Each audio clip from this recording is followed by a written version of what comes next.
बच्चों, एक बार फिर से स्वागत है आपका हमारे यूट्यूब चैनल पे। और आज हम पढ़ रहे हैं कक्षा 9 की हिंदी पाठ्य पुस्तक से गद्य खंड का पाठ गुरु नानक देव। तो चलिए, आज का हमारा ये पाठ है गुरु नानक देव। इसको लिखा है आचार्य हजारी प्रसाद द्विवेदी जी ने। कक्षा 9 की हिंदी पाठ्य पुस्तक से पाठ 3 है। जिन बच्चों के पास नए सत्र की पुस्तक होगी उनमें यह पाठ आगे या पीछे दे सकता है, लेकिन पुरानी पुस्तक से ये तीसरा पाठ है। तो चलिए शुरू करते हैं। आज का हमारा ये पाठ है गुरु नानक देव, कक्षा 9 की हिंदी पाठ्य पुस्तक से गद्य खंड का तीसरा पाठ। बच्चों, पाठ शुरू करने से पहले मैं आपको गुरु नानक जी के बारे में बता दूं। गुरु नानक कौन थे? गुरु नानक जी जो है सिख धर्म के जो है प्रवर्तक थे, सिख धर्म के अनुयायी थे, जिन्होंने सिख धर्म को जो है चलाने का काम किया था। अब सिख धर्म बच्चों मैं आपको बता दूं पंजाबी धर्म को बोलते हैं, ठीक है ना। पंजाबी धर्म के जो प्रवर्तक थे गुरु नानक देव जी थे। इन्होंने जो है सिख धर्म का प्रवर्तन किया था और सिख धर्म को चलाने का काम किया था, ठीक है ना। तो चलिए शुरू करते हैं आज का हमारा पाठ गुरु नानक देव। इस पाठ को पढ़ते हैं और इस पाठ का हिंदी अनुवाद करते हैं और इसका अर्थ जानते हैं कि कवि ने इस पाठ में क्या बताने का प्रयास किया है। लेखक कहते हैं, अपने साथ जो है पाठ्य पुस्तक रखिए और मिलाते हुए और पढ़ते हुए चलिए। लेखक कहते हैं, कार्तिक पूर्णिमा इस देश की बहुत पवित्र तिथि है। इस दिन सारे भारत में कोई न कोई उत्सव, मेला, स्नान या अनुष्ठान होता है। शरत काल का पूर्ण चंद्रमा इस दिन पूरे वैभव पर होता है। आकाश निर्मल, दिशाएं प्रसन्न, वायुमंडल शांत, पृथ्वी हरी भरी, जल प्रवाह मृदु मंथर हो जाता है। लेखक कहते हैं, कार्तिक पूर्णिमा इस देश की पवित्र तिथि है। बच्चों, कार्तिक पूर्णिमा मनाया जाता है हमारे देश में। तो लेखक कहते हैं, कार्तिक पूर्णिमा हमारे भारत देश की बहुत ही पवित्र तिथि है। बहुत शुभ दिन माना जाता है कार्तिक पूर्णिमा को। क्यों? क्योंकि इस दिन, कार्तिक पूर्णिमा के दिन, पूरे भारतवर्ष में कहीं न कहीं लेखक ने कहा है कि पूरे भारतवर्ष में कोई न कोई उत्सव, कोई न कोई मेला या स्नान या अनुष्ठान किया ही जाता है। यानी जिस दिन कार्तिक पूर्णिमा होती है तो भारतवर्ष में कोई न कोई मेला, कोई न कोई स्नान या कोई न कोई अनुष्ठान या कोई न कोई उत्सव के रूप में कार्तिक पूर्णिमा को मनाया जाता है। और तो और लेखक कहते हैं कि शरत काल का जो चंद्रमा है इस दिन पूरे वैभव पर होता है, ठीक है ना। यानी कार्तिक पूर्णिमा के दिन जो चंद्रमा होता है अपने पूरे वैभव पर, अपनी पूरी वैभव के साथ वह दिखाई देता है शरत काल का, ठीक है ना। शरत काल कहते हैं बच्चों थोड़ी थोड़ी जो ठंडी होती है उसको। और आकाश भी बिल्कुल निर्मल होता है, दिशाएं बिल्कुल प्रसन्न दिखाई देती हैं और वायुमंडल भी बिल्कुल शांत होता है और पृथ्वी हरी भरी होती है और जल प्रवाह भी मृदु मंथर होता है। यानी जल का प्रवाह भी मृदु, धीरे धीरे जो है जल प्रवाह भी होता रहता है। तो इस तरह से कार्तिक पूर्णिमा जब हमारे देश में आता है तो एक प्रकार का उल्लास, एक प्रकार का आनंद लेकर के आता है, जब पूरे देश में उत्सव, मेला और स्नान अनुष्ठान मनाया जाता है और आकाश निर्मल होता है, दिशाएं प्रसन्न होती हैं, वायुमंडल शांत होता है, पृथ्वी हरी भरी होती है, उल्लास से भरी हुई, और जल प्रवाह भी मृदु मंथर हो जाता है। लेखक कहते हैं आगे, कुछ आश्चर्य नहीं कि इस दिन मनुष्य का सामूहिक चित्त उद्वेलित हो उठे। इसी दिन महान गुरु नानक देव का आविर्भाव उत्सव भी मनाया जाता है। लेखक कहते हैं कि इसमें कोई आश्चर्य की बात नहीं कि इस दिन जो है मनुष्य का जो सामूहिक चित्त है, यानी इस संसार के जो भारतवासी हैं, इस संसार के मनुष्यों का जो हृदय है, चित्त का अर्थ होता है बच्चों हृदय, कि इस दिन मनुष्यों का जो हृदय है वो उद्वेलित हो उठे, यानी आनंद से प्रसन्न हो जाए। इसमें कोई आश्चर्य की बात नहीं है, क्योंकि ये दिन, कार्तिक पूर्णिमा का दिन ही एक ऐसा दिन है कि इस दिन सभी की जो सामूहिक चित्त होते हैं वो उद्वेलित हो जाते हैं, यानी प्रसन्नता से खिल उठते हैं, प्रसन्नता से भर जाते हैं। क्यों? क्योंकि इस दिन जो है गुरु नानक देव का आविर्भाव हुआ था। अब गुरु नानक देव इसी दिन पैदा हुए थे। आविर्भाव का अर्थ होता है बच्चों पैदा होना या जन्म लेना, ठीक है ना। तो आविर्भाव का अर्थ होता है पैदा होना या जन्म लेना, क्योंकि कार्तिक पूर्णिमा के दिन ही गुरु नानक देव का जन्म हुआ था। इसीलिए लोगों का जो है सामूहिक चित्त भी उद्वेलित हो जाता है और इस दिन को हम उत्सव के रूप में मनाते हैं, यानी एक त्यौहार के रूप में हम भारतवर्ष में मनाते हैं।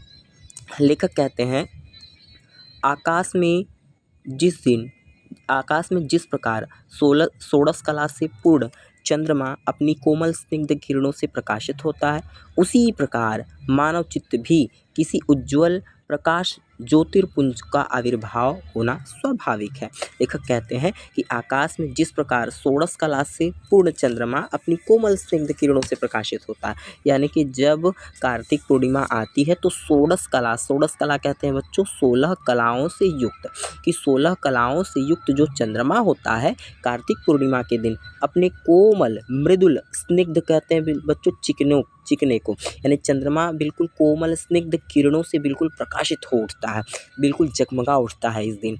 और स्वाभाविक सी बात है कि इस दिन मनुष्यों का जो चित्त है वह भी उज्ज्वल की प्रसन्नता और ज्योतिर्पुंज के आविर्भाव का होना स्वाभाविक है, यानी मनुष्य के हृदय में भी उज्ज्वलता, प्रसन्नता और ज्योति का पुंज यानी प्रकाश के पुंज का खिलना भी स्वाभाविक है। क्यों? क्योंकि इस दिन जो है जो चंद्रमा है अपनी पूर्ण कलाओं से अपनी जो है प्रकाश से युक्त होता है, तो स्वाभाविक सी बात है कि मनुष्यों का हृदय भी इस दिन प्रकाश, उज्ज्वल और प्रसन्नता से भरा हुआ हो। लेखक कहते हैं गुरु नानक ऐसे ही षोडश कला से पूर्ण स्निग्ध ज्योति महामानव थे। लोकमानस में अरसे से कार्तिकी पूर्णिमा के साथ गुरु के आविर्भाव संबंध को जोड़ दिया है।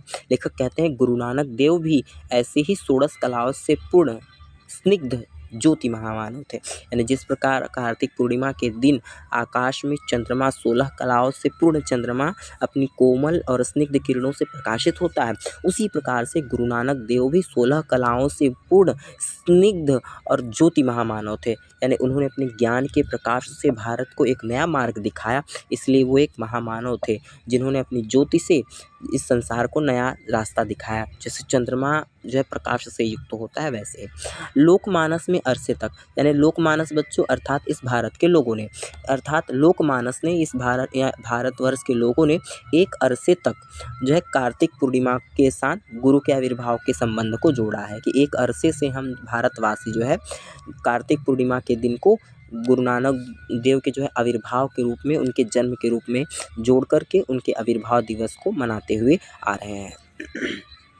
लेखक कहते हैं गुरु किसी एक ही दिन को पार्थिव शरीर में आविर्भूत हुए होंगे, पर भक्तों के चित्त में वे प्रतिक्षण प्रकट होते हैं। लेखक कहते हैं कुछ जो गुरु नानक देव हैं वह निश्चित ही किसी एक दिन अपने पार्थिव शरीर में आविर्भूत हुए होंगे, यानी किसी एक दिन उन्होंने शरीर में जो है प्रवेश किया होगा और मनुष्य के रूप में जन्म लिया होगा, लेकिन भक्तों के हृदय में, भक्तों के चित्त में वे प्रतिक्षण प्रकट होते हैं, यानी जब उनका आविर्भाव हुआ वो पार्थिव शरीर ग्रहण करके इस पृथ्वी पर आए, वो तो एक क्षण मात्र था, लेकिन भक्तों के हृदय में वो प्रतिक्षण प्रकट होते रहते हैं, यानी प्रत्येक भारतवासी के हृदय में प्रत्येक क्षण वो प्रकट होते रहते हैं, अर्थात प्रत्येक भारतवासी के हृदय में उनका ज्ञान, उनकी महिमा, उनकी बातें, उनकी वाणी प्रकट होती रहती है।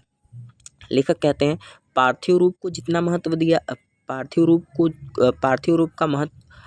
रूप को महत्व दिया जाता है, परंतु प्रतिक्षण आविर्भूत होने को आध्यात्मिक दृष्टि से अधिक महत्व मिलना चाहिए। लेखक कहते हैं कि पार्थिव रूप को तो हम महत्व देते हैं कि जिस दिन पैदा हुए उनके जन्म दिवस को मनाते हैं, उनके पार्थिव रूप को महत्व देते हैं, परंतु प्रतिक्षण आविर्भूत हो, यानी प्रत्येक क्षण जब वो हमारे हृदय में आविर्भूत होते हैं, उत्पन्न होते हैं, जब हम उन्हें याद करते हैं, उसको अध्यात्म की दृष्टि से अधिक महत्व मिलना चाहिए, यानी जितना महत्व उनके पार्थिव शरीर उनका आविर्भाव को न दिया जाए, उतना उससे अधिक महत्व जो है जब हम उनको हृदय में याद करते हैं, जब उनके वचनों को याद करते हैं, उसको अधिक महत्व दिया जाना चाहिए।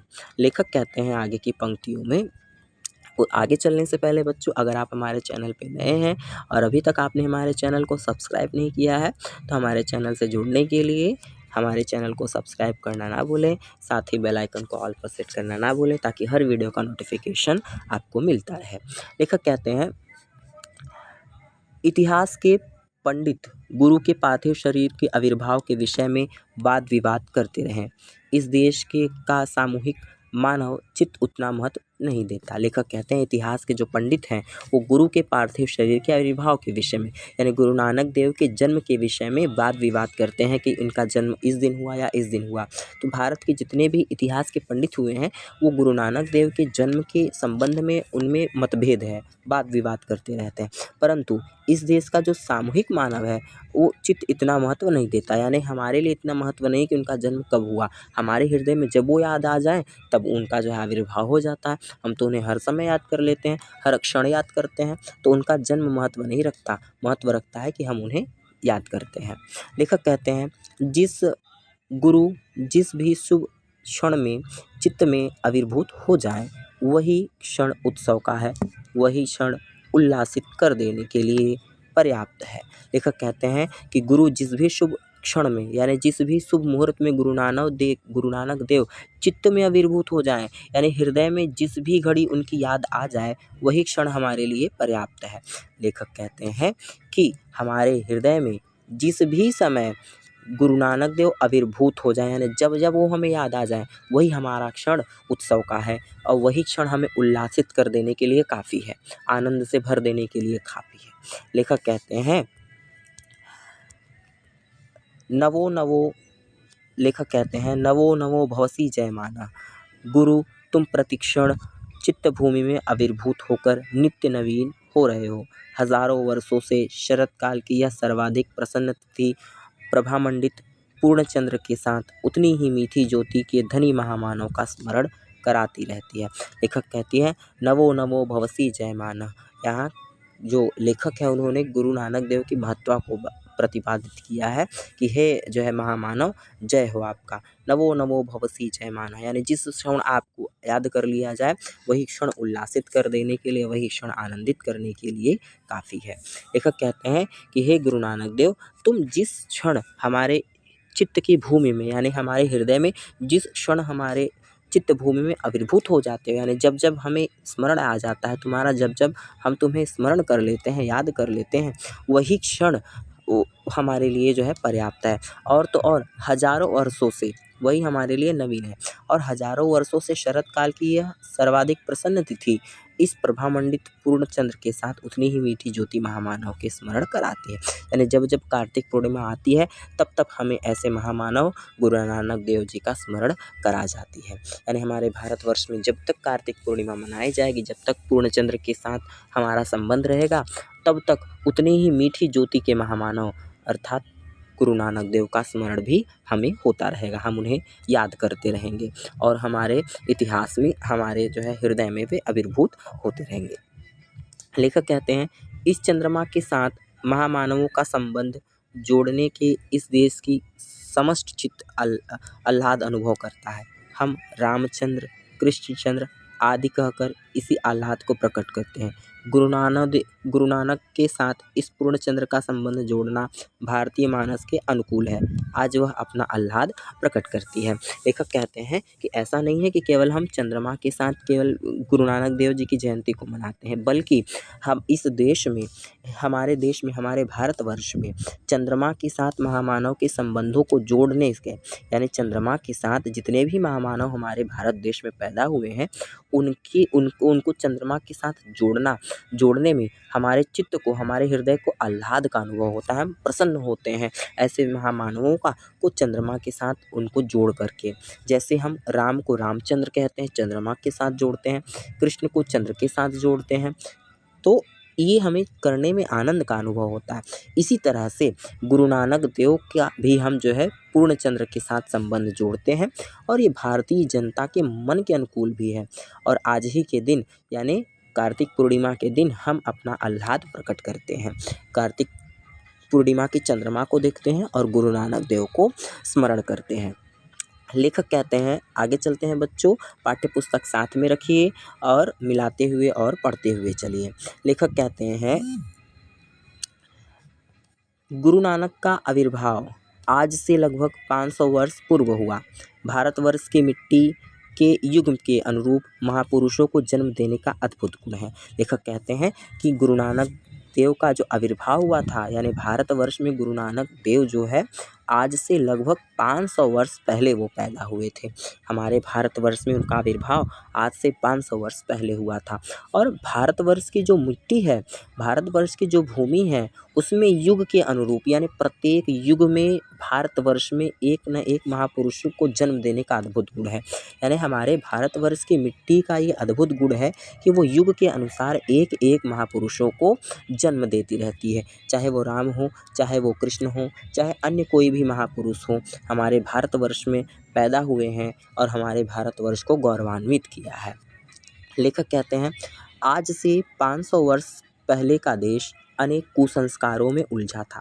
जातियाँ, संप्रदायों, धर्मों और संकीर्ण कुलाभिमानों से वह खंड विच्छिन्न हो गया था। देश में नए धर्म के आगंतुकों के कारण एक ऐसी समस्या उठ खड़ी हुई थी जो इस देश के हजारों वर्षों के लंबे इतिहास में अपरिचित थी। लेखक कहते हैं, आज से 500 वर्ष पहले यानी जब गुरु नानक देव जी का जन्म हुआ था, तो हमारा देश अनेक कुसंस्कारों में, अनेक बुराइयों में उलझा था। लोग जातियों, संप्रदायों, धर्मों और संकीर्ण कुलाभिमानों में खंड विच्छिन्न हो गए थे। संकीर्ण कुलाभिमान कहते हैं बच्चों कि जो हमारे जो है रीति रिवाज, संकीर्ण रीति रिवाज होते हैं, जो दादा परदादा के टाइम से होते चले आए हैं, उनको कहा जाता है। यानी झूठी मान मर्यादा, झूठी प्रशंसा, झूठी जो है झूठा आडंबर, ढोंग हम कह सकते हैं। तो हमारा जो भारतवर्ष था बिल्कुल विच्छिन्न हो गया था, खंड खंड कई जातियों, संप्रदायों में बँट गया था। और तो और हमारे भारतवर्ष में नए धर्म के आगंतुक आने लगे थे और वो अपने धर्म का प्रचार प्रसार करने लगे थे, जिसके कारण हमारे देश में तमाम प्रकार की समस्याएं उठ गई थी। और तो और हमारा देश हजारों वर्षों तक इस इतिहास से अपरिचित था। यानी हमारे देश को इन सब चीज़ों से, अपने इतिहास से वो परिचित था ही नहीं। और ऐसे में हमारे भारतवर्ष में गुरु नानक देव जैसे महामानव का जन्म हुआ। लेखक कहते हैं, ऐसे ही दुर्घट काल में इस देश की मिट्टी ने ऐसे अनेक महापुरुषों को उत्पन्न किया जो सड़ी रूढ़ियों, मृतप्राय आचारों, बासी विचारों और अर्थहीन संकीर्णताओं के विरुद्ध प्रहार करने में कुंठित नहीं हुए हैं। और इन जर्जर बातों से परे सब में विद्यमान, सबको नई ज्योति और नया जीवन प्रदान करने वाले महान जीवन देवता की महिमा प्रतिष्ठित करने में समर्थ हुए हैं।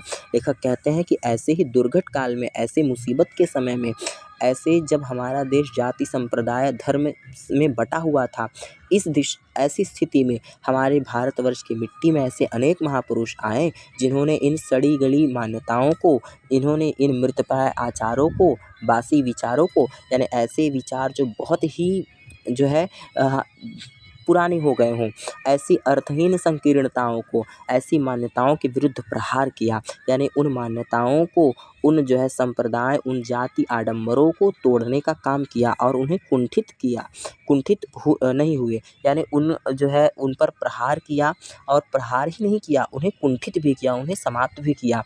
और इन सब में जो विद्यमान ज्योति थी, जो नया जीवन प्रदान करने की योग्यता थी, वो जो है इन महान पुरुषों ने किया। इसके अतिरिक्त जीवन देवता की महिमा को प्रतिष्ठित करने का काम भी किया।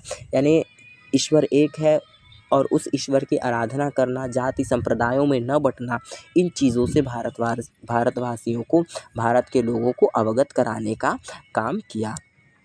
ऐसे में ही इन्हीं जो है महापुरुषों में गुरु नानक देव भी थे।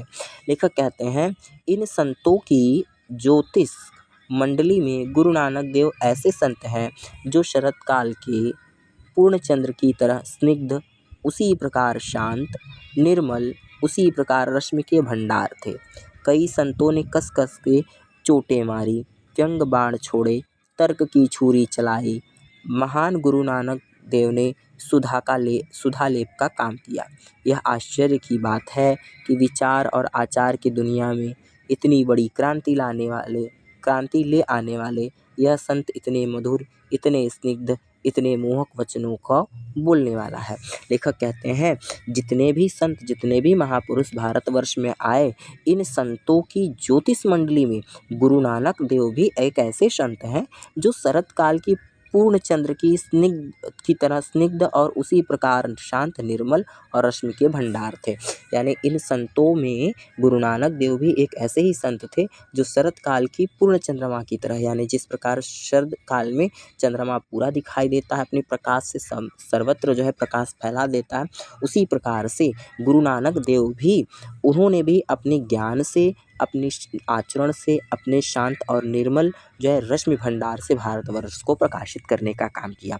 और तो और भारतवर्ष में कई कई संत हुए जिन्होंने कस कस कर चोटें की, यानी समाज की बुराइयों के प्रति, समाज के आडंबरों के प्रति जिन्होंने व्यंग मारे, तर्क की छुरी चलाई, यानी तमाम तरीके की जो है बातें की, लोगों की बातों का खंडन किया, लोगों की बातों का जो है विरोध किया, और तब जाकर उन्होंने जो है भारतवर्ष को इस स्थान पर लाने का काम किया। परंतु गुरु नानक देव ने सुधा का लेप लगाया, यानी उन्होंने तर्क नहीं किया, उन्होंने बहस नहीं किया, उन्होंने लड़ाई झगड़ा नहीं किया। सुधा का अर्थ होता है बच्चों अमृत, उन्होंने अमृत का लेप लगाया, यानी अगर किसी बुराई, किसी कुरीति को समाप्त भी करना है तो उसे प्रेम के साथ समाप्त करने का काम किया। लेखक कहते हैं ये आश्चर्य की बात है, बड़े ही आश्चर्य की बात है कि विचार और आचार की दुनिया में इतनी बड़ी क्रांति लाने वाले ये संत इतने मधुर, इतने स्निग्ध और इतने मोहक वचनों के बोलने वाले थे।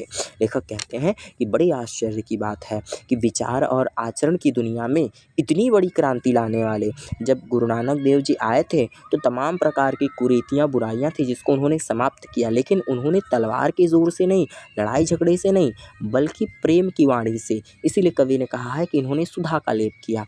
और तो और इतनी बड़ी क्रांति लाने वाले ये संत पुरुष इतने मधुर थे, इतने स्निग्ध और इतने मोहक वचनों को, यानी ऐसे सुंदर वचनों को बोलने वाले थे कि सुनने वाला व्यक्ति विरोध कर ही नहीं सकता था।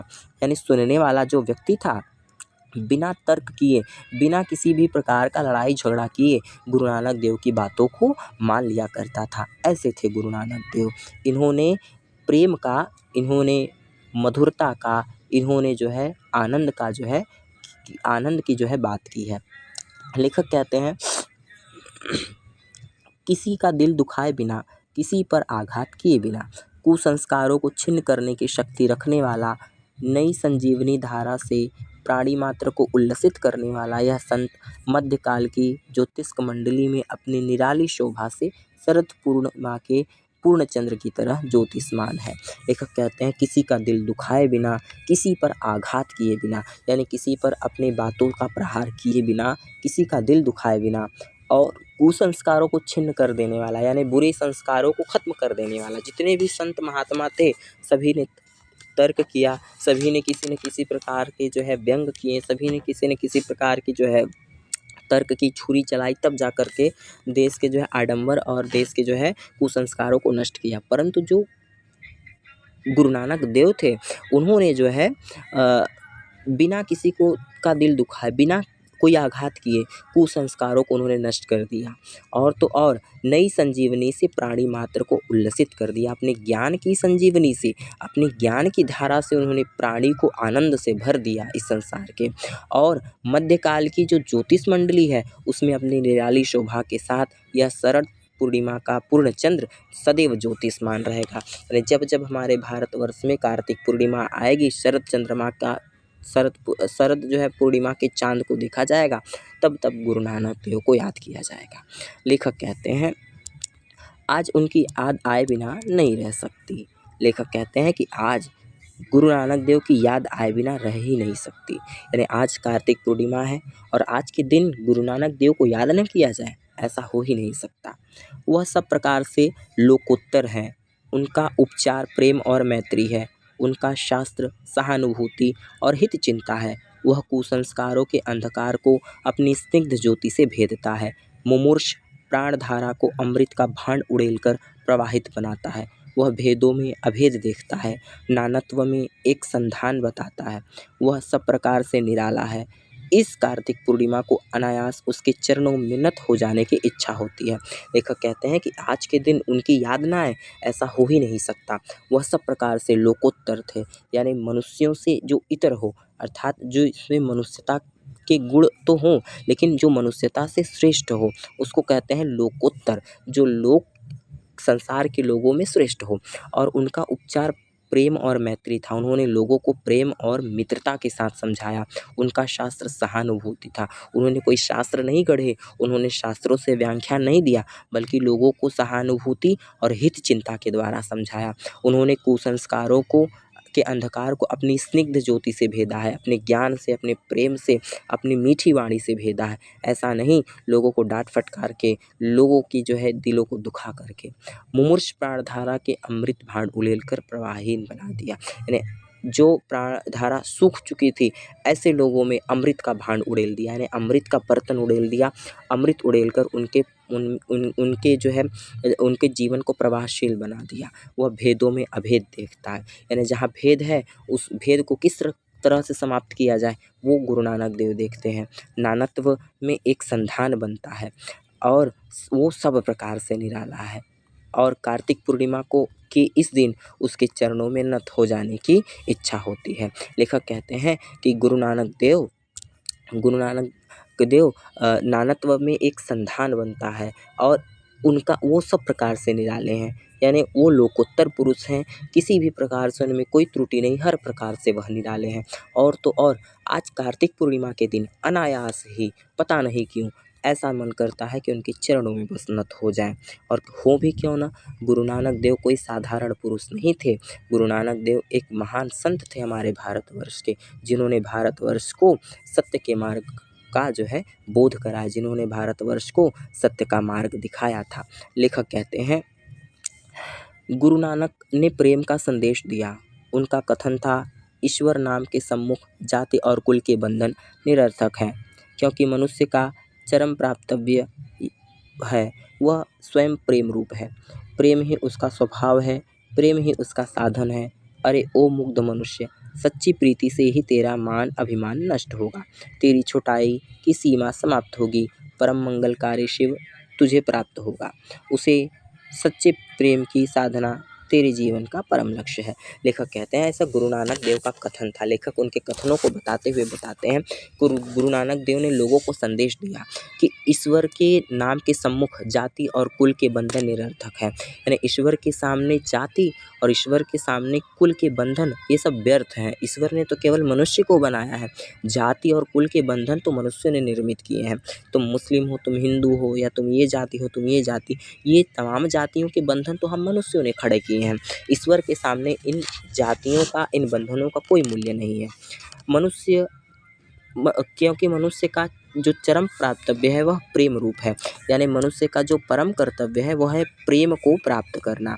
ये गुरु नानक देव जी का आदेश था कि मनुष्य के जीवन का परम प्राप्तव्य प्रेम है, वह स्वयं प्रेम रूप है। यानी ईश्वर तो स्वयं प्रेम रूप है और ईश्वर प्रेम से ही मिल सकता है। प्रेम ही उसका स्वभाव है, ईश्वर का स्वभाव प्रेम है। जो प्रेम करता है ईश्वर को प्राप्त कर लेता है।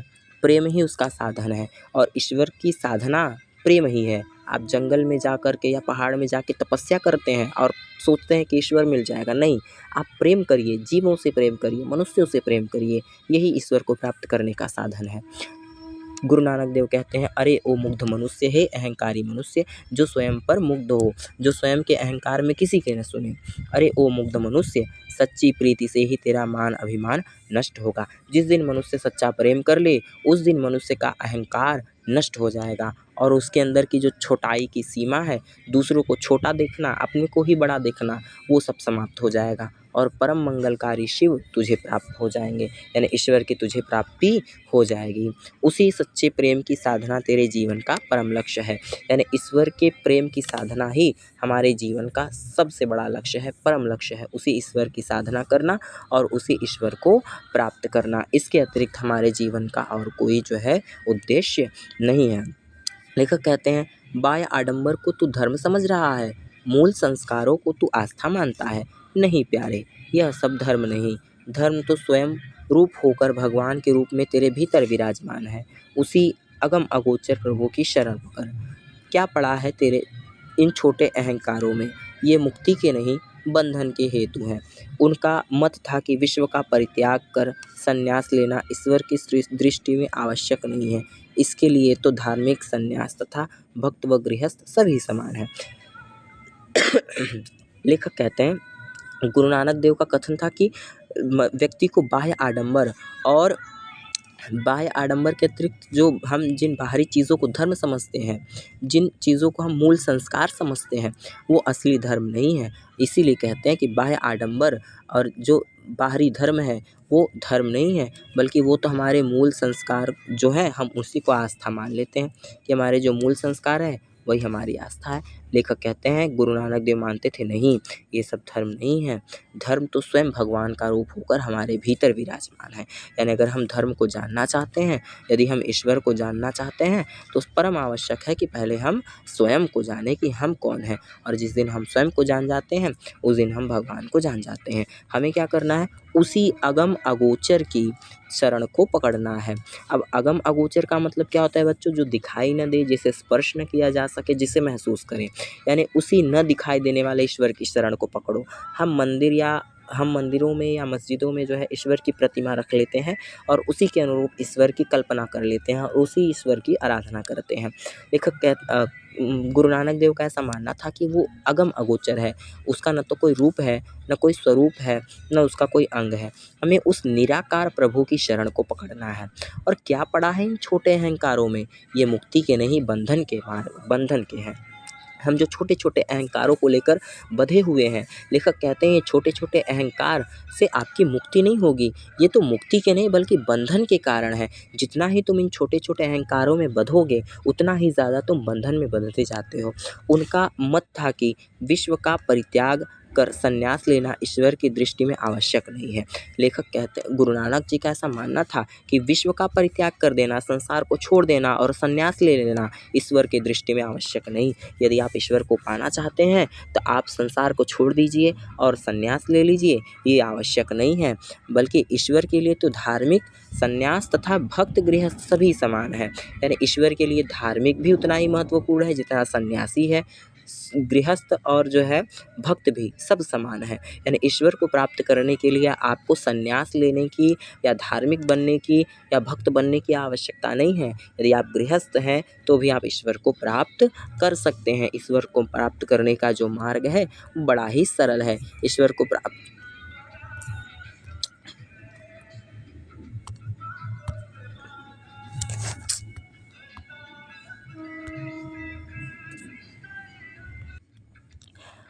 लेखक कहते हैं, चलिए बच्चों हम अपने टॉपिक पे आगे चलते हैं। थोड़ा सा वो पॉज होके कट गया था। तो लेखक कहते हैं कि ईश्वर को प्राप्त करने के लिए संन्यास लेने की आवश्यकता नहीं, बल्कि ईश्वर की नज़र में तो भक्त, गृहस्थ, सन्यासी सभी समान हैं। लेखक कहते हैं उन्होंने मृत्यु पर्यंत हिंदू मुसलमानों के तीव्र मतभेदों को दूर करने की सफल चेष्टा की। इनके शिष्यों में मुसलमान व हिंदी दोनों ही थे। इनके अनुयायी बाद में सिख कहलाए और उन्होंने इनके सिद्धांतों को ग्रंथ साहब में संग्रहित किया। लेखक कहते हैं कि जो गुरु नानक देव हैं उन्होंने मृत्यु पर्यंत, जब तक उनकी मृत्यु नहीं आई तब तक उन्होंने हिंदू मुसलमान के मतभेदों को दूर करने की चेष्टा की। जब तक गुरु नानक देव जीवित थे तब तक उन्होंने हिंदू और मुसलमानों के बीच में जो मतभेद चलता था उस मतभेद को दूर करने का काम किया। और इनके शिष्यों में हिंदू मुसलमान दोनों ही थे, यानी गुरु नानक के शिष्यों में हिंदू भी थे और मुस्लिम ही थे। और बाद में जो इनके अनुयायी थे वो सिख कहलाए और इनके जो सिद्धांत थे, जो इन्होंने उपदेश दिया था लोगों को, उसको ग्रंथ साहब नामक पुस्तक में संग्रहित किया गया। याद रखिएगा बच्चों, जो सिख धर्म का जो है पवित्र ग्रंथ है वो गुरु ग्रंथ साहिब है, जिसमें गुरु नानक देव के जो है उपदेशों को संग्रहित किया गया है। ठीक है, चलिए अब गुरु नानक देव जी की कुछ कथनों को, कुछ वाणी को यहाँ पर जो है लेखक ने जो है बताने का प्रयास किया है। हम पढ़ते हैं। धन्य हो हे अगम अगोचर अलख अपार देव, तुम्ही मेरी चिंता करो। जहाँ तक देखता हूँ वहाँ तक जल थल में, पृथ्वी में, सर्वत्र तुम्हारी लीला व्याप्त है। घट घट में तुम्हारी ज्योति उद्भासित हो रही है। ऐसा मानना था गुरु नानक देव का। एक उन्होंने जो है उक्ति कही थी, दोहा यहाँ नीचे दिया हुआ है। अगम अगोचर अलख अपारा, चिंता करहूँ हमारी, जल थल माही अली घर भरपूरी, ला घट घट ज्योति तुम्हारी। इसी का हिंदी अनुवाद बच्चों ऊपर दिया है। अगम अगोचर अलख अपारा यानी अगम अगोचर जो दिखाई न दे, जो स्पर्श न किया जा सके, ऐसे अगम अगोचर ईश्वर, धन्य हो हे ईश्वर। चिंता करहूँ हमारी, तुम ही मेरी चिंता करो। जल थली माही अली भरपूरी, अर्थात जल में, थल में, जहाँ देखता हूँ पृथ्वी पर सर्वत्र आपकी ही लीला व्याप्त है। घट घट ज्योति तुम्हारी, हे ईश्वर तुम्हारी ज्योति घट घट में। ऐसा मानना था गुरु नानक देव जी का। वो ईश्वर के बारे में ऐसा मानते थे कि ईश्वर तो घट घट में, कण कण में ईश्वर है और सर्वत्र पूरी पृथ्वी पर ही ईश्वर की लीला व्याप्त है। ऐसा मानना था गुरु नानक देव का। लेखक कहते हैं, अद्भुत है गुरु की वाणी, सहज वेदक शक्ति, कहीं कोई आडंबर नहीं, कोई बनाव नहीं, सहज हृदय से निकली हुई, सहज प्रभावित करने की अपार शक्ति, सहज जीवन बड़ी कठिन साधना है, सहज भाषा बड़ी बलवती आस्था है, सीधी लकीर खींचना टेढ़ा काम है, गुरु का आडंबर सहज धर्म ऐसे ही सहज वाणी से प्रचारित हो सकता था। कितनी अद्भुत निराभिमानी शैली है। लेखक कहते हैं कि अद्भुत है गुरु नानक देव की वाणी, सहज वेदक, यानी बड़ी ही सहजता से व्यक्ति के हृदय में समाहित हो जाने वाली, व्यक्ति के जो है मतभेदों को समाप्त कर देने वाली, सहजता से भेदित कर देने वाली, कहीं कोई आडंबर नहीं। यानी गुरु नानक देव की वाणी में किसी भी प्रकार की कोई का आडंबर नहीं है, बिल्कुल दिखावा नहीं, कहीं कोई बनावट नहीं, कोई बात बना करके नहीं बोला करते थे, बल्कि सहज हृदय से निकली हुई और सहज प्रभावित करने वाली बात थी। अपार शक्ति थी उनकी वाणी में, बड़ी सहजता से हृदय से निकलती थी और बड़ी सहजता के साथ ही हमारे हृदय को प्रभावित कर दी थी, क्योंकि सहज जीवन बड़ी कठिन साधना है। बहुत बड़ी बात कही लेखक ने। कोई भी व्यक्ति जो सहज जीवन जीता है तो ऐसा समझिए कि वो कठोर साधना ही कर रहा है, क्योंकि सहज जीवन जीना ही एक साधना है। सहज भाषा बड़ी बलवती आस्था है। लेखक कहते हैं जो सहजता की भाषा होती है वो बड़ी ही बलवती आस्था है। अगर आप सहज हैं, साधारण हैं, आप जो है किसी से किसी भी प्रकार का बैर नहीं रखते, आडंबर नहीं, कोई बनावट नहीं है, आपका जीवन सादा है, तो आप ये बहुत बड़ी बलवती आस्था है आपके अंदर। क्यों? क्योंकि सीधी लकीर खींचना बड़ा ही टेढ़ा काम है। आपसे यदि कहा जाए कि एक लकीर खींचिए सीधी और आप लकीर खींचते हैं, जितना ही आप प्रयास करेंगे उसको सीधा खींचने का, उतना ही वह टेढ़ा होता है। वैसे ही सहज जीवन जब आप जीने का प्रयास करते हैं तो तमाम प्रकार की समस्याएं आपके सामने आती हैं, लेकिन जब आप सीधी लाइन खींच लेते हैं तो वो जो है एक बड़ा ही सुंदर काम होता है। वैसे ही सहज जीवन बड़ी ही बलवती आस्था होती है। लेखक कहते हैं गुरु का आडंबर सहज धर्म ऐसे ही सहजवाड़ी से प्रसारित हो सकता था। कितनी अद्भुत निराभिमानी शैली है कि गुरु नानक देव का जो की वाणी थी ऐसे ही आडंबर सहज धर्म से प्रसारित हो सकती थी। और कितनी अद्भुत और कितनी निराभिमानी, किसी भी प्रकार का अहंकार नहीं, कितनी अद्भुत शैली थी। कहीं पांडित्य का दुर्बोध नहीं, यानी कहीं भी पांडित्य उन्होंने नहीं दिखाया। आजकल के पंडित थोड़ा सा वेद पढ़ लिया, शास्त्र पढ़ लिया, अपने आप को बड़ा प्रकांड विद्वान मानने लगते हैं, तो कहीं उन्होंने पांडित्य का दुर्बोध नहीं दिखाया, स्वयं को ये नहीं बताया कि मैं प्रकांड विद्वान हूँ और जो है मेरी जो वाणी है वही सर्वश्रेष्ठ है। तो उन्होंने पांडित्य का दुर्बोध नहीं किया, यानी उन्होंने अपनी वाणी सीधी सीधी रखी और ऐसी वाणी कि पंडितों को आंदोलित कर दे, यानी पंडितों के अंदर आंदोलन भर देने वाली यह ऐसी वाणी धन्य है। लेखक कहते हैं, अब बच्चों यहाँ पर जो है गुरु नानक देव की जो है यहाँ पर कुछ वाणी दी गई है, इसको पढ़ते हैं और इसका हिंदी अनुवाद करते हैं।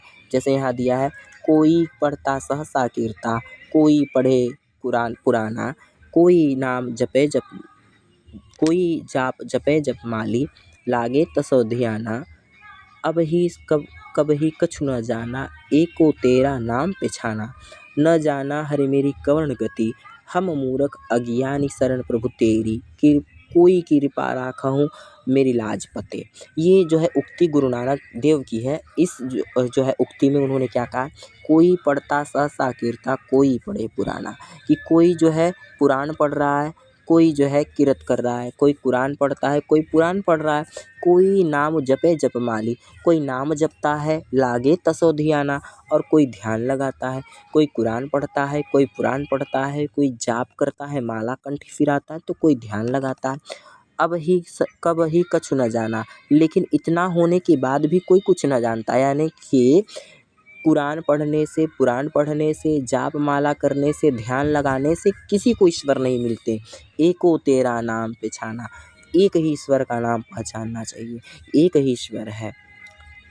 कुरान पढ़ने से, पुराण पढ़ने से, जप लगाने से, ध्यान लगाने से कुछ नहीं होता। व्यक्ति को चाहिए कि केवल ईश्वर का एक नाम जाने। न जाना रे हे हरे मेरी कौन गति, हे ईश्वर मैं नहीं जानता कि मेरी क्या गति होगी। हम मूर्ख अज्ञान शरण प्रभु तेरी, हम मूर्ख और अज्ञानी हैं और तुम्हारी शरण में आए हैं। कृपा करहूँ मेरी लाज सॉरी कृपा कोई कृपा राखूं मेरी लाज पते, कोई कृपा करके मेरी लाज रख ले। ऐसी थी गुरु नानक देव की वाणी। तो बच्चों थोड़ा सा और बचा है, हम इस पाठ को आज ख़त्म कर लेते हैं। थोड़ा सा है। लेखक कहते हैं, ऐसी मीठी निरहंकारी वाणी, सीधी वाणी से गुरु ने भटकती जनता को उसका लक्ष्य बताया। आज विद्वान चकित हैं, पंडित अचरज में हैं, कितनी बड़ी बड़ी ताकत और कैसी निरह रूप। कालिदास ने ठीक ही कहा था, ध्रुवम वपु कांचम पद निर्मितम मृदुपकतया च ससारमेव च। अर्थात जो रूप से स्वर्ण कमल के धर्म वाला होता है वह निश्चित ही स्वभाव से मृदु होता है, किंतु सारवान भी होता है। गुरु नानक देव ऐसे ही कांचन पद्मधर्मी महामानव थे, मृदु प्रकृत्या च ससारमेव च। लेखक कहते हैं, कैसी मीठी और निरअहंकारी, यानी गुरु नानक देव की वाणी में किसी भी प्रकार का अहंकार नहीं था, बिल्कुल सीधी वाणी, और भारत की भटकती हुई जनता को उन्होंने लक्ष्य बताने का काम किया। और तो और पंडित आश्चर्य में हैं कि इतने बड़े जो है व्यक्ति, इतने ज्ञानी व्यक्ति का कैसा निरीह रूप, बिल्कुल सीधा साधा। और शायद कालिदास ने सही ही कहा है। कालिदास जो संस्कृत के प्रकांड विद्वान हैं, कालिदास ने भी शायद सही ही कहा है। कालिदास की उक्ति ली है कवि ने यहाँ पर, लेखक ने, कि ध्रुवम वपु कांचनम पद निर्मितम मृदु प्रकृत्या च ससारमेव च। अर्थात ध्रुवम वपु, अर्थात वपु का अर्थ होता है बच्चों शरीर, जिनका शरीर धर्म वाला, ध्रुव धर्म वाला, कांचन पद निर्मितम, कांचन कहते हैं बच्चों सोने को, पद्म अर्थात कमल, कांचन पद्म निर्मितम, जिनका शरीर स्वर्ण कमल से निर्मित होता है, जो जिनका जो है जो स्वर्ण कमल और धर्म वाले होते हैं। मृदु प्रकृतया च, वो मृदु प्रकृति के होते हैं, यानी कोमल स्वभाव के होते हैं। ससारमेव च, और सारवान होते हैं। बिल्कुल ऐसे ही व्यक्ति थे गुरु नानक देव, अर्थात वो स्वर्ण कमल धर्म वाले थे और मृदु स्वभाव वाले सारवान व्यक्ति थे। गुरु नानक देव ऐसे ही कांचन पद्मधर्मी महामानव थे, मृदु प्रकृतया च ससारमेव च, अर्थात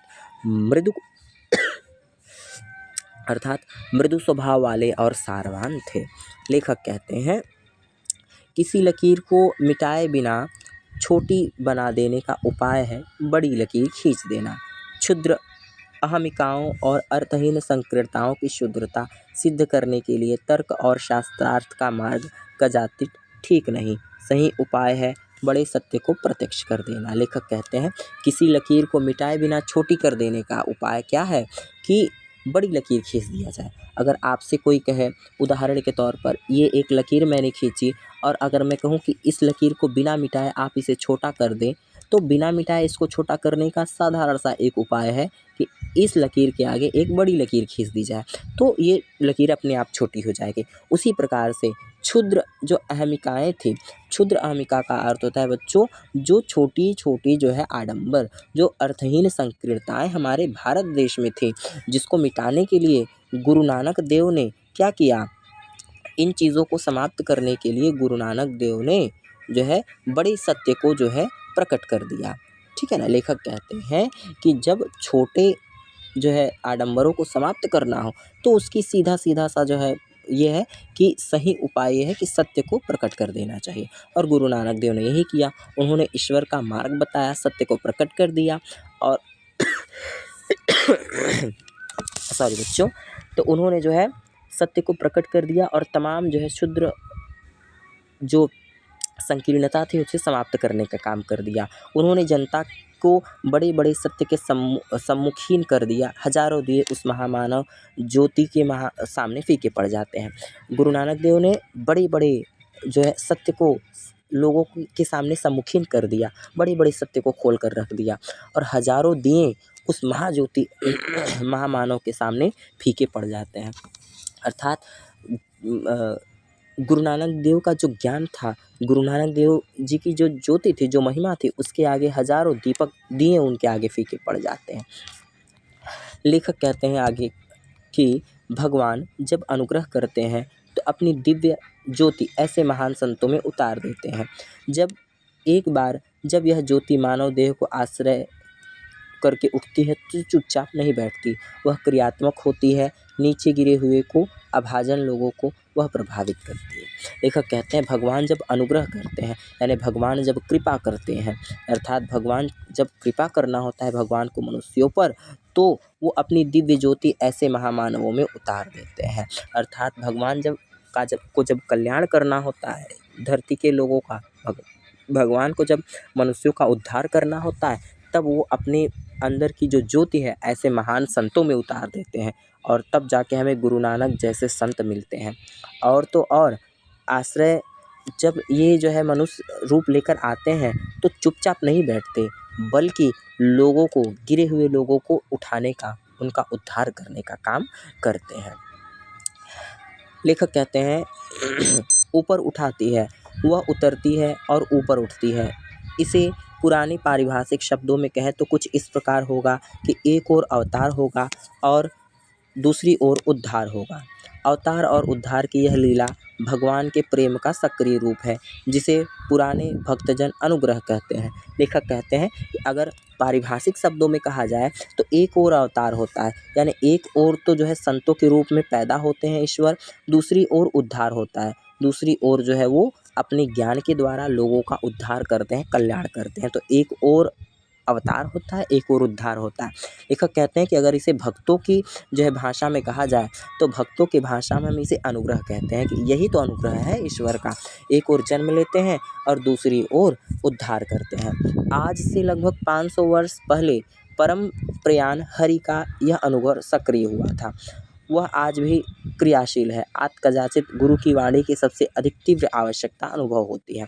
लेखक कहते हैं आज से लगभग 500 वर्ष पूर्व जब गुरु नानक देव जी का जन्म हुआ था, तो आज से लगभग 500 वर्ष पूर्व ईश्वर ने यह अनुग्रह किया था, और हमारे और आपके बीच में इस भारतवर्ष में गुरु नानक देव आविर्भूत हुए थे, और उन्होंने अपने ज्ञान से, उन्होंने अपने